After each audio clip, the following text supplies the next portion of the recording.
Hello viewers, যারা class 8-এ পড়ছো, আজকে তাদেরকে আমি অষ্টম অধ্যায়ের অর্থাৎ সাম্প্রদায়িকতা থেকে দেশভাগ থেকে সাজেশন প্রশ্নগুলো বলে দেবো। তোমাদের ফাইনাল এক্সামে কিন্তু এই অধ্যায়টা রয়েছে, তাই প্রশ্নগুলো ভালো করে দেখে নাও। প্রত্যেকে প্রশ্নগুলো খাতায় নোট করে রাখবে অথবা বই থাকলে দাগিয়ে নেবে। ঠিক আছে, আমি উত্তর প্লাস প্রশ্ন দুটোই তোমাদের দেখিয়ে দেবো, তাই চিন্তার কোনো কারণ নেই। দেখে নাও কি কি প্রশ্ন করবে। যেহেতু তোমাদের ফাইনাল পরীক্ষা 70-এর মধ্যে হবে, সুতরাং বুঝতেই পারছো বড় প্রশ্ন কম বেশি কিন্তু থাকবে। তো দেখো, প্রথম প্রশ্ন, অহিংস অসহযোগ আন্দোলনের পরে কিভাবে মুসলমান নেতাদের অনেকের সঙ্গে কংগ্রেসের দূরত্ব তৈরি হয়েছিল? দেখে নাও পুরো উত্তর। কংগ্রেস ও মুসলিম নেতাদের মধ্যে দূরত্ব তৈরির কারণ, এই পুরো উত্তর ভালো করে দেখে নাও। যেভাবে পয়েন্ট করে লেখা আছে চেষ্টা করবে সেইভাবেই পয়েন্ট করে লেখার। ঠিক আছে, ঠান্ডার কারণে আমার গলাটা একটু বসে গেছে, কিছু মনে করো না, কিন্তু প্রশ্ন তোমাদের দেখার কাজ, প্রশ্নগুলো ভালো করে দেখে নাও। তারপরের প্রশ্ন, স্যার সৈয়দ আহমেদ খান কিভাবে মুসলমান সমাজকে আধুনিকীকরণের পথে এগিয়ে নিয়ে গিয়েছিলেন তা বিশ্লেষণ করো। তোমাদের কিন্তু বড় প্রশ্ন থাকছেই, তাই যে কটা প্রশ্ন আমি বলছি ভালো করে তৈরি করবে এখন থেকেই। আর হ্যাঁ, মুখস্থ করা দরকার নেই, জাস্ট গল্পের মতো করে পড়ে গল্পের মতো করে পয়েন্ট করে করে উত্তর লিখবে। পয়েন্টটাই মেন, পয়েন্টটা ভালো করে মুখস্থ করে নিও। ঠিক আছে, তো দেখো এর পুরো উত্তর। আমি বইটা সরিয়ে আস্তে আস্তে তোমাদের পুরো উত্তরটা দেখিয়ে দিচ্ছি। উত্তরটা একটু বড় হলেও কিন্তু গল্পের মতো এখানে লেখা আছে, তোমরা চেষ্টা করবে যেভাবে লেখা আছে সেইভাবেই পয়েন্ট করে লেখা। তো এর পুরো উত্তর তোমাদের ঠিক এই পর্যন্ত শেষ হলো। ঠিক আছে, এরপরে প্রশ্ন, দ্বিজাতি তত্ত্ব কি? দেখে নাও পুরো উত্তর ভালো করে। বইটা সরিয়ে তোমাদের পুরো উত্তর আমি দেখিয়ে দিলাম। ঠিক আছে, করবে। কিভাবে 19 শতকে হিন্দু পুনরুজ্জীবনবাদী আন্দোলনের জন্ম হয়েছিল? সাম্প্রদায়িক মনোভাব তৈরিতে ওইসব আন্দোলনগুলোর ভূমিকা কি ছিল? দেখে নাও ভালো করে। বইটা সরিয়ে তোমাদের পুরো উত্তর আমি দেখিয়ে দিচ্ছি। ঠিক আছে, দেখে নাও। মন্ত্রী মিশন কি, এর পরিকল্পনা কি ছিল? দেখে নাও ভালো করে উত্তর। প্রত্যেকটা প্রশ্নের উত্তর আমি দেখিয়ে দেব, তাই যাদের বই নেই তারা যে চিন্তা করবে তার কোনো কারণ নেই। পুরো উত্তর আমি এখানেই দেখিয়ে দিচ্ছি। একটা জিনিস করতে পারো, স্কিপ করো না, স্কিপ করলে কিন্তু উত্তর একটা বুঝতে পারবে না। ঠিক আছে, বোঝা গেল? আচ্ছা, ক্রিপসের প্রস্তাবগুলো কি ছিল, কেন তার প্রস্তাবগুলো ব্যর্থ হয়েছিল? ভেরি ভেরি ইম্পর্টেন্ট প্রশ্ন, দেখে নাও ভালো করে। তোমাদের একটা কথা বলে রাখি, অনেকের হয়তো কাছে অন্য রাইটারের বই আছে, চিন্তার কোনো কারণ নেই। যে সমস্ত বই বা যে সমস্ত রাইটারের বইগুলো হোক না কেন, উত্তর তোমরা যেখান থেকে খুশি করতে পারো, প্রশ্নটা ভালো করে শুধু দেখে নাও। মাউন্ট ব্যাটেন পরিকল্পনা কি, এই পরিকল্পনায় কি বলা হয়? Very very important. ঠিক আছে, মাউন্ট ব্যাটেন পরিকল্পনা। দেখে নাও পুরো উত্তর। বইটা সরিয়ে তোমাদের পুরো উত্তর আমি দেখিয়ে দিলাম। ঠিক আছে, সাম্প্রদায়িকতা বলতে কি বোঝো? দেখে নাও পুরো উত্তর। বইটা আস্তে সরিয়ে পুরো উত্তর দেখিয়ে দিলাম। স্বদেশী আন্দোলন বাংলার হিন্দু মুসলমান সম্পর্ককে কিভাবে প্রভাবিত করেছিল? দেখে নাও ভালো করে। পুরো বইটা সরিয়ে দেখিয়ে দিলাম। খিলাফত আন্দোলন বলতে কি বোঝায়? এই আন্দোলনের লক্ষ্য কি ছিল? দেখে নাও পুরো উত্তর। ভারতীয় মুসলমানরা খিলাফত আন্দোলনের শুরু করেছিল কেন? দেখে নাও ভালো করে, দেখে নাও। এর পুরো উত্তর তোমাদের এই পর্যন্ত শেষ হলো। ঠিক আছে, আলিগড় আন্দোলনের মূল উদ্দেশ্য কি ছিল? দেখে নাও ভালো করে। এই পর্যন্তের উত্তর শেষ হলো। 1930 খ্রিস্টাব্দ ভারতে হিন্দু মুসলমান সম্পর্কের ক্ষেত্রে গুরুত্বপূর্ণ কেন? ভেরি ভেরি ইম্পর্টেন্ট প্রশ্ন, এগুলো তো 3 নম্বরের প্রশ্ন। ঠিক আছে, সাম্প্রদায়িক বাটোয়ারা বলতে কি বোঝায়, অথবা সাম্প্রদায়িক বাটোয়ারা নীতি কি? দেখে নাও ভালো।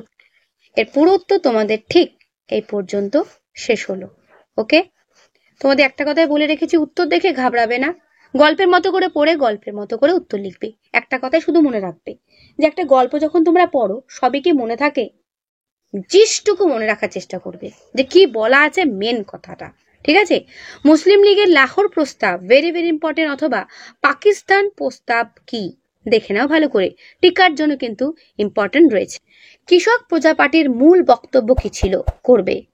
ক্যাবিনেট মিশন কি উদ্দেশ্যে ভারত এসেছিল? ক্যাবিনেট মিশনের পরিকল্পনা কি ছিল? দেখে নাও ভালো করে। বইটা আস্তে আস্তে সরিয়ে পুরো উত্তর দেখিয়ে দিলাম। ভারতীয় স্বাধীনতা আইন ব্রিটিশ পার্লামেন্টে কবে পাশ হয় এবং কবে তা রাজকীয় সম্মতি লাভ করে? ভারতীয় স্বাধীনতা আইনের 2টি প্রধান ধারা উল্লেখ করো। দেখে নাও ভালো করে। স্যার সিরিল র্যাডক্লিফ কে ছিলেন? র্যাডক্লিফ লাইন বলতে কি বোঝো? দেখে নাও। এবং এই র্যাডক্লিফ লাইনের ত্রুটিগুলো কি ছিল? করবে। আমি যে সমস্ত প্রশ্নগুলো বললাম প্রত্যেকটা প্রশ্ন ভালো করে তৈরি করো, প্রত্যেকের 70-এ 70 হবেই। তাই যেগুলো আমি বলছি সেইগুলো কিন্তু প্রত্যেকটা তোমাদের করতে হবে, এটুকু মাথায় রেখো। অনেকে হয়তো ভাবে ম্যাম সাজেশনে এতগুলো প্রশ্ন কেন দেয়? কারণ দেখো, হয়তো সাজেশন দিয়ে দিতে পারবো, সেখানে হয়তো 70 না পেলেও তোমাদের 70 অনেকটা কাছাকাছি চলে আসবে। কিন্তু আমি চাই তোমরা প্রত্যেকে যারা আমার ভিডিও ফলো করছো প্রত্যেকেই 70 ঘরে নাম্বার পাও। ঠিক আছে? তাই তোমাদের কিন্তু এই প্রশ্নগুলো করে যেতেই হবে। ওকে, এবার চলে এসো 1 নম্বরের শর্ট কোশ্চেন। উত্তর পশ্চিম ভারতের কোন প্রদেশের ওপর দিয়ে ভারত ভাগের সীমারেখা টানা হয়েছিল? উত্তর দেখে নাও, পাঞ্জাব। ঠিক আছে, মনে রাখ। তারপরে প্রশ্ন, কত খ্রিস্টাব্দে ইংরেজি ভাষাকে সরকারি ভাষার মর্যাদা দেওয়া হয়? উত্তর দেখে নাও, 1837 খ্রিস্টাব্দ। কে মোহামেডান অ্যাংলো ওরিয়েন্টাল কলেজ প্রতিষ্ঠা করেন? ইম্পর্টেন্ট প্রশ্ন। উত্তর স্যার সৈয়দ আহমদ খান। তারপরে প্রশ্ন, স্যার সৈয়দ আহমদ খান কোন জাতীয় সংগঠনকে সংখ্যাধিক্য হিন্দুদের প্রতিনিধি বলে উল্লেখ করেন? উত্তর জাতীয় কংগ্রেসকে। দ্য ইন্ডিয়ান মুসলমানস গ্রন্থের লেখককে? উত্তর উইলিয়াম হান্টার। ঠিক আছে, তারপরে প্রশ্ন, অল ইন্ডিয়া মুসলিম লীগ কোথায় প্রথম গড়ে উঠেছিল? উত্তর দেখে নাও, ঢাকায়। এগুলো ভালো করে পড়বে, প্রত্যেকটা প্রশ্ন খুবই গুরুত্বপূর্ণ। মুসলিম লীগ কবে নিষ্কৃতি দিবস পালন করে? উত্তর দেখে নাও, 1939 খ্রিস্টাব্দের 22শে ডিসেম্বর। ঠিক আছে, দ্বিজাতি তত্ত্বের ধারণা প্রবর্তন করেন কে? উত্তর স্যার সৈয়দ আহমদ খান। খলিফা কথার অর্থ? উত্তর দেখে নাও, মুসলিম জগতের ধর্মগুরু। কবে কে খিলাফত সমস্যাকে অহিংস অসহযোগ আন্দোলনের অন্যতম দাবি রূপে স্বীকার করে নেন? উত্তর দেখে নাও, মহাত্মা গান্ধী, 1920 খ্রিস্টাব্দ। অসহযোগ আন্দোলন কবে প্রত্যাহার করে নেওয়া হয়? ইম্পর্টেন্ট প্রশ্ন, কবে এটি প্রত্যাহার করে নেওয়া হয়? উত্তর দেখে নাও, 1922 খ্রিস্টাব্দ। হিন্দু মহাসভা কে প্রতিষ্ঠা করেন? ইম্পর্টেন্ট প্রশ্ন। উত্তর দেখে নাও, মদন মোহন মালব্য। জাতীয় আন্দোলন থেকে মুসলিম সরে থাকার প্রবণতাকে কি বলে আখ্যায়িত করা হয়? উত্তর সাম্প্রদায়িকতা। কে প্রথম কত খ্রিস্টাব্দে পাকিস্তানের কথা উল্লেখ করে? উত্তর দেখে নাও, চৌধুরী রহমত আলী, 1930 খ্রিস্টাব্দে। নাও অর নেভার পুস্তিকাটি কে প্রকাশ করেন? উত্তর দেখে নাও, চৌধুরী রহমত আলী। ঠিক আছে, ইনি পাকিস্তানের প্রস্তাব আর কি পাকিস্তানের কথা উল্লেখ করেন, আবার ইনি নাও আর নেভার কথাটি বা পুস্তিকটি বইটি বা পুস্তিকাটি প্রকাশ করেন। ঠিক আছে, তারপর 1930 খ্রিস্টাব্দে মুসলিম লীগের সভাপতি কে ছিলেন? ইম্পর্টেন্ট প্রশ্ন, মোহাম্মদ ইকবাল। নামগুলো কিন্তু কেউ ভুলাবে না। ঠিক আছে, 1930 খ্রিস্টাব্দে কোন কোন ভূখণ্ড পাকিস্তান রাষ্ট্র গঠনের কথা বলা হয় নিয়ে আর কি? উত্তর দেখে নাও, পাঞ্জাব, উত্তর পশ্চিম সীমান্ত প্রদেশ, সিন্ধু, বালুচিস্তান এবং কাশ্মীর। এইগুলো নিয়ে পাকিস্তান রাষ্ট্র গঠনের কথা বলা হয়। ঠিক আছে, কত খ্রিস্টাব্দে সাম্প্রদায়িক বাটোয়ারা নীতি ঘোষিত হয়? উত্তর 1932 খ্রিস্টাব্দে। তারিখগুলো কিন্তু এবং সালগুলো, তারিখ নয়, সালগুলো ভালো করে মনে রাখার চেষ্টা করবে। মোহাম্মদ আলী জিন্নাহ কত খ্রিস্টাব্দে প্রথম দ্বিজাতি তত্ত্বের সমর্থনে প্রবন্ধ লেখেন? উত্তর দেখে নাও, 1940 খ্রিস্টাব্দে। তারপরের প্রশ্ন, কার নেতৃত্বে ক্রিপস মিশন ভারতে আসে? কার নেতৃত্বে ক্রিপস মিশন ভারতে আসে? ঠিক আছে, উত্তর দেখে নাও, sir Stafford Cripps. Sir Stafford Cripps. CR formula কবে প্রস্তাবিত হয়? 1944 খ্রিস্টাব্দে। সিমলা অধিবেশনে সভাপতিত্ব করেন কে? উত্তর দেখে নাও, লর্ড ওয়াভেল। ইম্পর্টেন্ট প্রশ্ন, মনে রাখবে।